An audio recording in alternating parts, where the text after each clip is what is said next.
Larry, can you comment on Tyrus and Theo, what they did in their first games? Theo and Charlotte. Oh, they were phenomenal. You know, I think Cleveland was tired, obviously. I watched the game last night.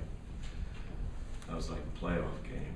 It was so I could understand, excuse me, a little bit. But you know, one, Nazi shouldn't have played, and he knew we had to play Shaq, and he knew Jop's out and Tyson's out. So I thought that was the key, just getting minutes from him and Theo. It was incredible. And then, you know, it's not so easy to attack the rim anymore. You know, even though Theo missed a couple, you know, everybody in the league knows he's coming. We haven't had that. And then Tyrus, you know, challenges shots. He's athletic, so we were able to substitute better. Had a better rotation. So I felt more comfortable in that respect. But you know, it reminded me when Jack came against Orlando and we had those 3 road games. You know, we was just making up junk. You know, it's like, Joe, you go to the fire hydrant and turn left. So, but you know, it's a great win. The way they started out, I thought it was going to be ugly. Because I remember last year we had 2 sellouts against them. Game was over in the first 10 minutes, and our owner left. You know, and I saw him tonight, and I said, "Man, I hope he gets to stay and see this whole game." That was my big thing. When I used to coach against Phil Jackson, my goal was to make him uncross his leg. And now when I'm coaching here and see Mr. Johnson there, I'm hoping he can stay to see the whole game. That it'll be entertaining enough. So he did, and that made me feel good. Can you talk about the offense and the shot selection tonight? I mean, you outscored the Cavs 48-24 in the paint. So just talk about what you did down there. Yeah, we, you know, our guard play was great. We executed great.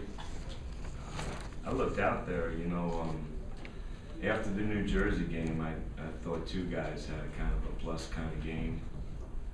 And I know they played well. They made shots. But then tonight I looked out there and I thought everybody, you know, had a contribution. We made extra passes. I think when you make extra passes and move the ball, you get better shots. And I think, I didn't even look, but I bet we had pretty good balance. Great win. They're a great team, and I know Antoine didn't make any shots tonight, but every time they went to the bench with quality players. They can play big, they can play small. They've done an amazing job of building that team. Larry, considering how good I know you believe Cavs can be, how remarkable is it that you guys would win 3 out of 3? Again, and I know the history of this league, but they're playing Denver. They're looking at their 14-game winning streak. That's a team they might meet somewhere down the road. They're both probably playing the best in the league. They left a lot out there, I thought. And then they're trying to get Mo back, get Delonte West back, and to put Antoine out there. I thought Antoine was under a lot of pressure. You know, he makes, if he's playing for Washington, instead of 0 for 8, he's 6 for 8. You know, so. I mean, that's playing tonight, but I, aside from that, we'd have beaten most teams tonight. But I still have so much respect for them. I saw that game last night. I've never seen a player play better than that young kid. Really, I mean, I've always been a big fan of his. I think he watched him grow. He's so unselfish. Last night, it was like, it was like going down the Y and seeing a kid that his dad lied about his age. In the game, and it's 32-20, and he got 30. You know, so last night. But that being said, it was a great win for us with Tyson out, Nazi out, Sagan out. If we didn't make that trade, You know, you just seen Boris playing 5 with Derek Brown, you know, and Jack as a 4-man. We'd have played like Golden State. I realize that rebounding and shot blocking, you know, that you don't have to have spent a million practices with other people to, you know, synchronize yourself with other people, but still, for Tyrus to come in here, you know, put down a suitcase and go for 12 bounds, 9 points, 6 blocks. And how much of that is that just the pure ramification of energy? That's good coaching in Chicago. You know, no, I mean, he made it. Theo, both those guys. Theo got the ball in the post, made a cross-court pass. Tyrus looked inside, cross-court pass twice. Yeah.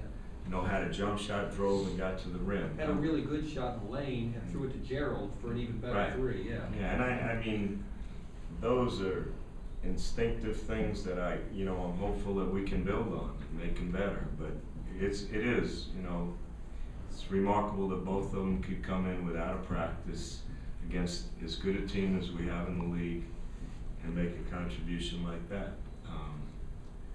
And I hope we can say the same all the time, and then Doug will say I'll do a better job in these press conferences. I won't look so sullen.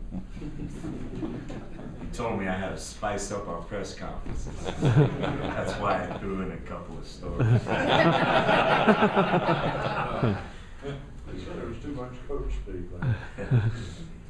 Coach Smith answers only, he responds only the way he has it programmed, no matter what the question is. I'm not smart enough to do that. You used to talk about, you know, the possibilities that were created by adding Jack to Gerald, as far as having, you know, multiple long, mid-size quality defenders. When you add Tyrus, I mean, there was one play where they were running that stuff with LeBron in the double screen, and every time that he ran them into a screen, somebody else immediately, intuitively switched out to a point that, I mean, it looked like LeBron was running, through a ladder. Yeah, he covers so much ground. The play that impressed me the most was in the first half.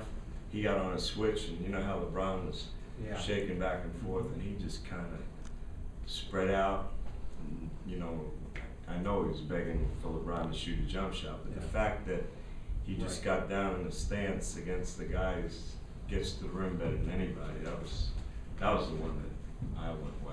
I mean, it's fair to say, right, between those 3 and the way that you talk about the way that Boris, you know, has a wide spectrum on defense of different people he can guard, you have a lot of options now, don't you, as far as how to guard people? Well, Boris is so smart and so underrated. So is Jack in his own right, but Theo will teach these guys to block shots. His instincts to that way, and I think I see that in Tyrus, you know. But and I think, you know, now our other big guys will benefit. Alexi will benefit by being around these guys. I'm sure, you know, Tyson and Nazi and Sagano also. We got a lot more depth. You talked yesterday on the conference call about how the net effect of losing Flip would probably be, you know, it was time for DJ to step into into somewhat of a bigger role. He seemed to really come up tonight. Yeah, he was great, and I think hopefully he'll get more aggressive, you know, because I don't think he's played nearly as aggressively as he did last year. That's probably my fault, but you know, hopefully our rotation will be a little bit more consistent, and guys will have a little more confidence in, you know, when their time's going to come and what they need to do. This is a team that you could possibly see in postseason too, winning the regular season series. How will that affect the confidence, you know, if you do play them in the playoffs? Oh, man. I don't know. We got 29 games. Now, you saw us play against New Jersey. Mm-hmm. We even talking about the playoffs. You know, all I know is this is one game, and I'm proud of the team is bouncing back. But you know, we got a lot ahead. just gotta just try to get better. If we're fortunate enough to make the playoffs, then we'll worry about the next opponent. But we gotta figure out a way to, you know, go up to Milwaukee and validate this win. That's the most immediate thing for us. Thanks, guys.